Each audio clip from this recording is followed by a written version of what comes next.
This is a Brooklyn-bound 2 train. The next stop is Wall Street. Stand clear of the closing doors, please. The first rule of Fight Club is you do not talk about Fight Club. The second rule of Fight Club is you do not talk about Fight Club. Third rule of Fight Club, someone yells stop, goes limp, taps out. The fight is over. Welcome back. This is Not Your Advisor with NYU Grad on Monday, April 20th. I have a special podcast today that's going to go off on a little bit of a tangent. I took a poll on the private chat, and a few folks did want to hear about my weekend class on knife, self-defense, and edge combatics. So I'm going to title today's podcast, Intuition is just simply the subconscious pattern recognition within ourselves. And that is basically what the coach and instructor Paulo Rubio has said in the past. And I found it very fitting that in martial arts, it's just about pattern recognition and getting your body into a memorization flow so that when you are pushed under stress, it becomes kind of automatic, right? And that's kind of similar to what we're doing in markets, whether you're a technical trader, whether you're a value investor, whether you use RSI, auction market principles.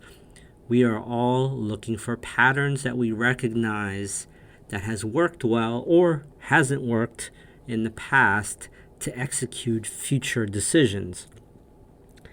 So it's very relatable. So if you want to skip past all of this, I will have a time marker that you can simply just fast forward to and skip and go straight to the stock market and what happened today.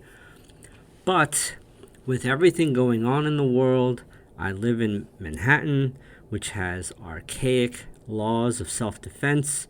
It oftentimes gives the attacker more rights, apparently sometimes, and the default is to wait for the police to come save you when they might be 10 minutes away, while you're being jumped by 6 people with your family in tow.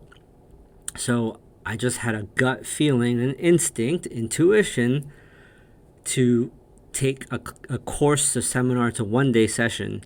It was a 7-day seminar, and it was excellent. If it was BS or if I didn't find value, I wouldn't even be talking about it. And Paulo has a roadshow going on right now, and I have the dates posted on the show notes.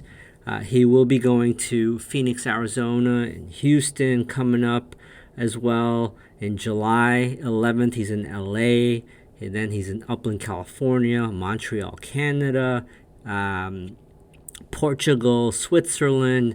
So check his Instagram page. His email is right there on the show notes. And if you're interested in the particular city, it has the email to reach out to for that city. Keep in mind, the Kansas City one had to be rescheduled due to World Cup being in town, I believe.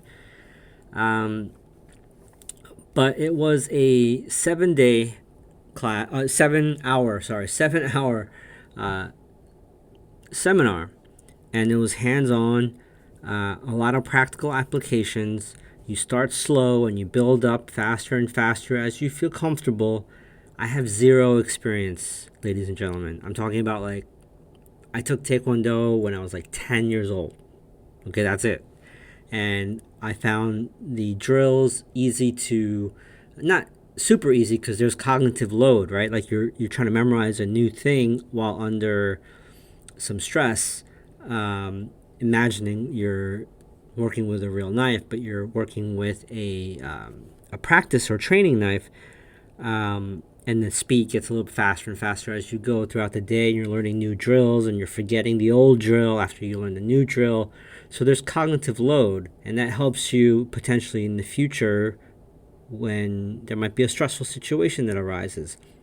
So I've posted a slow motion of one of the drills that the coach goes through, and you can see in slow motion.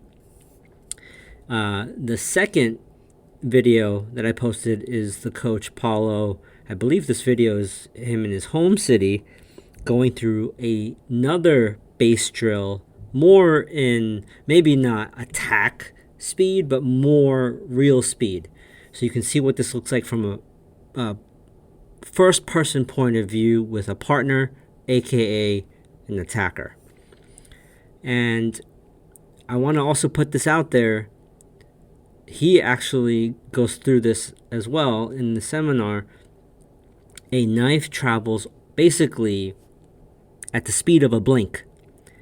And unless the attacker is going to tell you, hey, I'm going to strike you, stab you here, right now, the mechanics are behind, right? Because if he or she is already thrusting, you have to identify it with your eye and then instantly block it. So you're already behind, right? Very similar to kind of like a professional pitcher and a professional baseball player. If you're going to wait to see the fastball before you swing, it's already too late.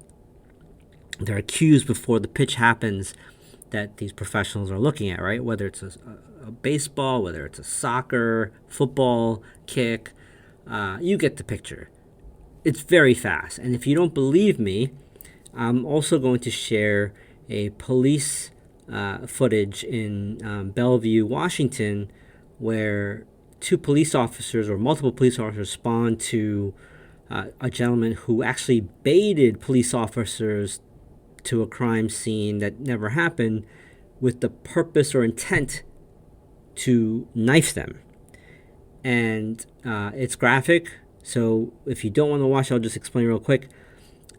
When the attacker goes after officer number one tries to block it.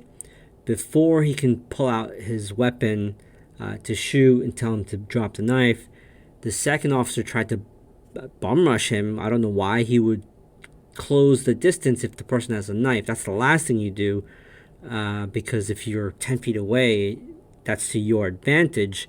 He bum rushed the attacker, and the attacker was able to get off a slash to the face and 2 stabs in the back before that original officer could respond with shots. It happens very, very fast. So the reason why I'm bringing this up is you can do as many knife drills and training as you want. Just keep in mind the success rate is going to be very low. The best defense is to just use common sense, not be in sketchy areas at sketchy times of the day, and just avoid the situation altogether. I think I've lived here long enough to tell you from 1980, I've never been in a knife attack. I've never had to defend against a knife, knock on wood, but evil may one day find their way to us, and if we are protecting our family, some training to reduce the risk, even if it's a little bit, I think is worth it. So take a look at the content. But let's transition to the markets. I booked my Aklo gains this morning.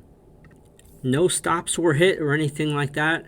I just was sitting on the little gain. I didn't love the low volume nature of the markets today, and I booked the gains. I just didn't want to even lose sleep over such a small position. And the volume was putrid. We had half of the daily average volume on both the SPY and the Qs, and we're still embroiled in this whole news headline circle jerk of Iran and the Hormuz Strait. So I'm in a wait and see mode now.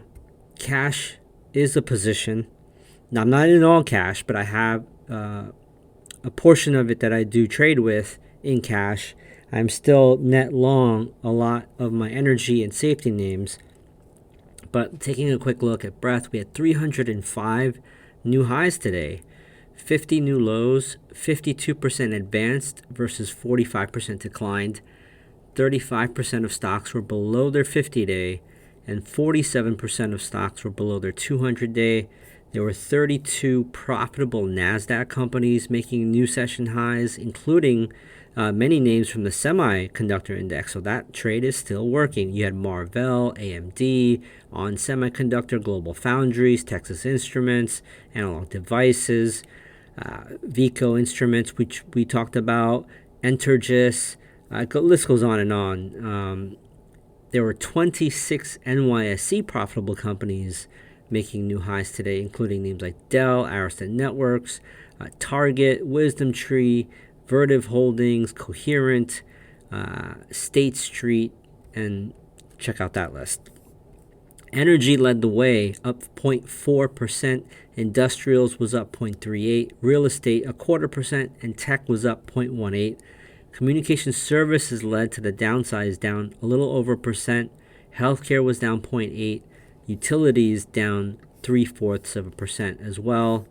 The Buffett indicator is at 216%. That's the Wilshire 5000 to GDP ratio. Taking a quick look at what was strong and weak in the S&P and the NASDAQ today. We can't forget that this is just a small taste of the in-depth analysis that Not Your Advisor provides. They don't just throw numbers at you. They connect the dots, find those hidden trends, and help you understand what's driving the markets. If you want the full picture, you got to check out the full Not Your Advisor episode. Don't forget to subscribe to notyouradvisor.com. And all their premium content. I mean, it's like having a direct line to what's really going on in the market. It is. It really is. They cut through all the BS and give you the kind of info that you just won't find anywhere else. Think about this. Investing is all about making decisions that work for you and your goals. You're the one in control. Not Your Advisor can give you the map, but you choose where you want to go. And with that empowering thought, we'll sign off. Happy investing. Stand clear of the closing doors, please.